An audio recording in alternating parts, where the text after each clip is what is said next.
جب وہ قرآن اور حدیث کے منور احکامات اس مومن کے دل کے اندر آتے ہیں، اس سے اس کا دل جو ہے وہ روشن ہو جاتا ہے، وہ پھر اسوا کے نمونوں کے مطابق اپنے دل کو روشن کر کے اس کے مطابق جو ہے وہ عمل کرنے لگ جاتا ہے۔ اللہ کہہ رہے ہیں کہ یہ سارا کچھ ڈیپینڈ کرتا ہے اس تیل پر، اس تیل کی کوانٹٹی اور کوالٹی پر ڈیپینڈ کرتا ہے۔ اب یہاں پر وہ جو تیل ہے نا وہ اتنا ہی بہتر ہوگا جتنا انسان کے پاس اس قرآن اور حدیث کا فہم اچھا ہوگا، اسی سے ہی اس کا دل اتنا ہی منور ہوگا، اس سے اتنا سینہ اتنا ہی اس سے منور ہوگا، اور یہ جو ایمان ہے اس سے پھر تعلق بالقرآن جو ہے وہ مضبوط بھی ہوتا ہے۔ جتنا اچھی کوالٹی کا تیل ہوگا اتنا ہی نور ہدایت جو ہے وہ بڑھتا چلا جائے گا۔ اس سے مراد وہ ہمارے استاد ہیں، وہ ہمارے معلم ہیں، وہ قرآن کی تعلیمات جتنی ان ڈیپتھ دیں گے، جتنی ہمارا اچھا ماحول ہوگا، جتنا اچھا انوائرمنٹ ہوگا، جتنی اچھی ہماری صحبت ہوگی، اور جتنا اچھا شاگرد کا انداز ہوگا اس پڑھنے کا، اس علم کے حاصل کرنے کا، تو پھر شعلہ بھی اتنا ہی بھڑکے گا اور اتنی ہی روشنی پیدا ہوگی اور مومن کا دل اتنا ہی منور ہوگا۔ اب اگلی بات، یہ نور ملے گا کہاں سے؟ یہ نور ملے گا ان گھروں سے جن کو بلند کرنے کا اللہ نے حکم دیا۔ نبی صلی اللہ علیہ وسلم کی حدیث کا وعدہ دہرا لیجئے کہ جو شخص اس روئے زمین پر اللہ کے گھر کو خوبصورت سا قائم کرے گا، اللہ قیامت کے روز وہ جنت کے اندر اس کے لیے ویسا ہی خوبصورت سا گھر بنا دے گا، گویا کہ اس دنیا میں رہتے ہوئے اللہ کا گھر یعنی کہ مسجدوں کو تعمیر کرنا، پھر ان کی صاف ستھرائی کا اہتمام کرنا، صاف ستھرائی ظاہری طور پر بھی، اور اس کے اندر سے وہ فرقات، وہ شرک، وہ بدعات، وہ ساری چیزیں دور کرنا، فرقہ واریت کو دور کرنا، یہ بھی کیا جائے گا۔ پھر جب ایسی محفلوں، ایسی دعوت و تبلیغ کی محفلوں سے جڑا جائے گا، منعقد کی جائیں گی، ایسے ادارے اور ایسے اداروں سے جب محبت کی جائے گی، تو پھر اللہ سبحانہ و تعالیٰ کہتے ہیں کہ پھر وہ لوگ اللہ کی یاد سے غافل نہیں ہو سکتے ہیں۔ اللہ کی یاد جو ہے انہیں ہر حال میں ہی باقی رہتی ہے۔ اور یہاں پر اگر ہم دو لوگوں کا جو ہے وہ ذکر کر لیں جن کے بارے میں ہمیں مدینہ کی بستی کے پتہ چلتا ہے کہ جب یہ آیات نازل ہوئی تو یہ وہ دو لوگ تھے۔ کون کون سے؟ ایک شخص وہ تھا کہ جو کاروبار کر رہا تھا، اور کاروبار کرتے کرتے اس کا گاہک اس کے پاس موجود تھا، اور وہ دکان پہ سودا تول کے دے رہا تھا، لیکن جو ہی اس نے آواز سنائی دی، اس کے کانوں میں اذان کی آواز پڑی، اس نے اسی وقت وہاں پر ہی وہ سودا چھوڑا، دکان کو بند کیا، حسبی اللہ کہا اور نماز کے لیے روانہ ہو گیا۔ یہ کیا تھا؟ یہ اس مسجد سے، اس اللہ کے گھر سے اس کا دل جڑا ہوا تھا، اس کے دل کے اندر اس قرآن کی، اس تعلیمات کی، اس حدیث، اس مسجد کی محبت تھی کہ جس نے اسے دنیا کے کسی کام کی طرف مائل اور قائل نہیں کیا، اور وہ اپنا سارا ہی کام، سارا ہی کاروبار چھوڑ کر وہ اس نور کی طرف بھاگا۔ وہ نور جو کہ اس کو مسجد سے ملنا تھا، جس کے اس کا دل منور ہونا تھا، دل نے روشن ہونا تھا، وہ اسی کی طرف بھاگا۔ پھر ہمیں ایک اور شخص کا پتہ چلتا ہے کہ جب یہ آیات نازل ہوئی تھی تو ایک تلوار سازی کا ہنر ایک شخص رکھتا تھا، اور وہ لوہے کی بھٹی کے اندر اس کو پکاتا تھا، اور جیسے ہی لوہا سرخ ہوتا ہے، لوہے سے کوئی چیز بنانی ہو نا تو اس کا یہ قانون ہوتا ہے کہ لوہا جب بالکل سرخ ہو جاتا ہے تو پھر اس کو مولڈ کرنا آسان ہوتا ہے۔ تو اب وہ ایک شخص تھا جو کہ لوہا سازی کرتا تھا۔ اب جب اس کا لوہا جو ہے وہ بالکل سرخ ہو چکا تھا اور اس پر وہ ہتھوڑا مارنے ہی والا تھا کہ اتنی دیر میں آذان کی آواز سنائی دی، اور وہ فوراً ہی بھاگتا ہوا اس کی طرف چلا گیا، اور وہ گرم جو سرخ لوہا تھا اس کو وہیں چھوڑ دیا۔ یہ کیا تھا؟ یہ اس کے دلوں کے اندر نماز کا، مسجد کی طرف جانے کا جذبہ تھا۔ یہ وہ نور تھا جس کی طرف وہ بھاگ رہا ہے تاکہ اپنے دل کو جو ہے، اپنے سینے کو جو ہے اس نور سے منور کر لے اور اللہ کے ہاں ایک درجہ پالے۔ اللہ سبحانہ و تعالی ہمارے دلوں میں بھی یہ نور پیدا فرما دیجئے، ہمیں بھی نور ہدایت، نور بصیرت اور نور بصارت عطا کر دیجئے، آمین ثم آمین۔ اس کی مثال ایک ایسی ہے جیسے گہرے سمندر میں اندھیرا ہو، اوپر ایک موج چھائی ہوئی ہو، اس پر ایک اور موج، اس کے اوپر بادل ہو، تاریکی پر تاریکی مسلط ہے، آدمی اپنا ہاتھ نکالے تو اسے وہ بھی دکھائی نہ دے۔ اب یہاں پر اللہ سبحانہ و تعالیٰ ایک کافر کے دل کا حال بتا رہے ہیں کہ اس کے دل کے اندر اندھیرا ہوتا ہے، کس چیز کا؟ ضد کا، ڈھٹائی کا، تکبر کا، انا کا، کہ وہ اپنے دین پر ہی قائم رہتا ہے اور وہ دوسری باتیں سننے پر مائل اور قائل ہی نہیں ہوتا۔ اللہ کہہ رہے ہیں پھر اس کے دل کے اوپر وہ جو تکبر کی موج ہے، وہ جو حب دنیا کے بادل ہیں، ان کو پھر کوئی دور نہیں کر سکتا، اور وہ ایسے اندھیرے میں ہے کہ پھر اس کو اپنا ہاتھ بھی جو ہے اگر وہ نکال کر دیکھے تو وہ نظر نہیں آتا۔ ایسا ہی شخص جو ہے وہ کافر ہے، اور وہ ہمیشہ اپنے کفر کے اندر اندر ہی گھرا ہوا رہتا ہے۔ اے لوگوں جو ایمان لائے ہو، لازم ہے کہ تمہارے مملوک اور تمہارے وہ بچے جو بھی عقل کی حدود کو نہیں پہنچے 3 اوقات میں اجازت لے کر تمہارے پاس آئیں۔ سب سے پہلے دیکھیں یہ وہ جو صورت ہے جو میں نے بالکل آغاز میں کہا، سورہ نور جو ہے وہ انسداد بے حیائی یعنی کہ پریونشن کرتی ہے بے حیائی کی۔ اب اللہ سبحانہ و تعالیٰ نے پہلے یہ حکم دے دیا کہ جب تم گھروں میں داخل ہونے لگو تو اس سے پہلے اجازت لو۔ اب یہ گھر کے اندر کے لیول، گھر کے اندر کے پیمانے کا حکم ایک دیا جا رہا ہے کہ اب جب تم گھر کے اندر بھی موجود ہو نا، اس وقت بھی تمہیں اجازت لینی ہے۔ یہاں پر ہمیں 3 اوقات میں 2 لوگوں کو استئذان یعنی کہ اجازت لینے کا حکم دیا جا رہا ہے۔ وہ 3 لوگ کون کون سے ہیں؟ سب سے پہلے وہ تمہارے ہیلپرز، وہ تمہاری میڈ، وہ غلام، وہ کوک، وہ نوکر، وہ سارے آگے اس کیٹیگری میں۔ دوسرے اللہ نے کہے وہ تمہارے بچے،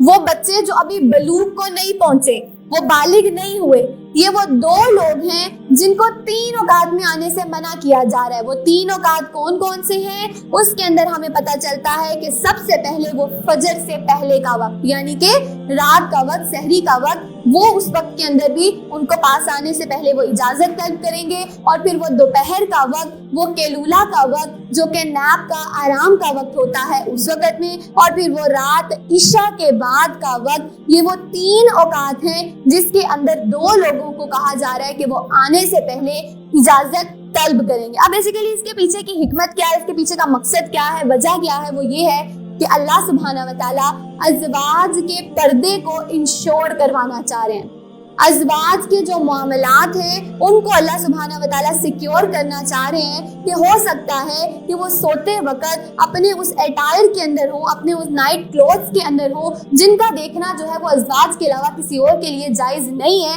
لہٰذا ان اوقات کے اندر اگر وہ غلام، وہ نوکر، وہ کک، وہ کوئی بھی ہیلپر ہے، اگر وہ بھی آنا چاہے گا تو اجازت لے کر آئے گا۔ وہ نابالغ بچے بھی آنے لگیں گے تو وہ بھی اجازت لے کر آئیں گے۔ تو اللہ سبحانہ و تعالیٰ یہاں پر بے حیائی کو پروموٹ نہیں کرنا چاہ رہے کہ بچوں کے ذہنوں کے اندر اس لباس کو لے کر کراہت ان کے اندر پیدا ہو، اور ایسا نہ ہو کہ وہ اس لباس کو جو ہے وہ اچھے سے ایکسپٹ کر لیں اور اس سے ان کے دلوں کے اندر کوئی کراہت ہی نہ رہے۔ پھر وہ اگر باہر بھی کسی کو ایسے لباس میں، ایسے اٹائر میں دیکھیں گے تو ان کو اس کی کراہت محسوس ہی نہ ہو۔ تو اللہ سبحانہ و تعالیٰ یہاں پر اس بات کو انشور کروانا چاہ رہے ہیں کہ ان کو یہ جو پردے کے اوقات ہیں، جو پرائیویسی کے اوقات ہیں، ان کو انشور کروایا جائے اور وہ ان اوقات میں جو ہے وہ نہیں آئے۔ لیکن آج اس زمانے میں تو شاید یہ حکم اس لیے تھا کہ تب پردوں، دروازوں کا، کنڈیوں کا رواج نہیں تھا شاید اس وجہ سے، لیکن آج ہمارے ہاں پرائیویسیز تو پوری اویلیبل ہے، دروازے بھی ہیں، کنڈیاں بھی ہیں، تالے بھی ہیں۔ لیکن آج اس چیز کو جو ہمیں انشور کروانا ہے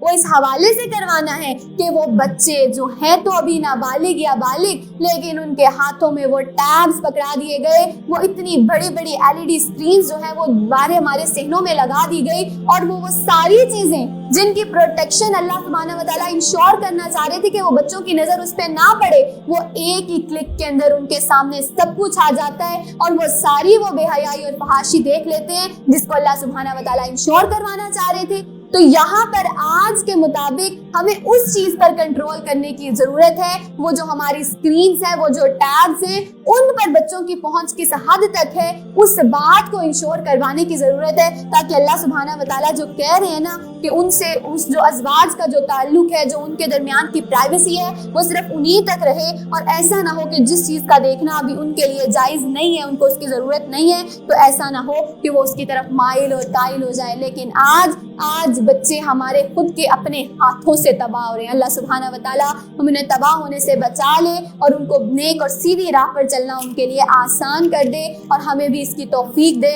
اللہ سبحانہ و تعالیٰ اگلی ہی آیت میں کہتے ہیں جب تمہارے بچے عقل کی حد کو پہنچ جائیں تو چاہیے کہ اسی طرح اجازت لے کر آئیں۔ پہلے اللہ نے حکم دیا، نابالغ کو 3 اوقات کا کہا گیا کہ وہ 3 اوقات میں جب آنے لگیں گے تو اس سے پہلے اجازت لیں گے۔ اب آتی ہے اگلی کیٹیگری بالغ بچوں کی۔ بالغ بچے وہ ہیں، اس کے اندر جو بیٹے ہیں وہ اگر دن کے کسی بھی پہر میں آنے لگے ہیں تو اس سے پہلے وہ اجازت لیں گے، دروازہ نوک کر کے آئیں گے۔ اور یہ وہ بچے ہیں جن کے سامنے اپنے سطر کا بھی پورا خیال رکھا جائے گا، ساتر لباس پہنا جائے گا، اور کیونکہ یہ جو نابالغ ہیں ان کے لیے 3 اوقات، لیکن جو بالغ ہو چکے ہیں ان کے لیے ہر وقت کا ہی پردہ ہے۔ جیسے گھر پر کوئی جوان بہنیں ہیں تو ان کے کمروں میں بھی جانے سے پہلے نوک کیا جائے گا، اجازت لی جائے گی اور پھر داخل ہوا جائے گا۔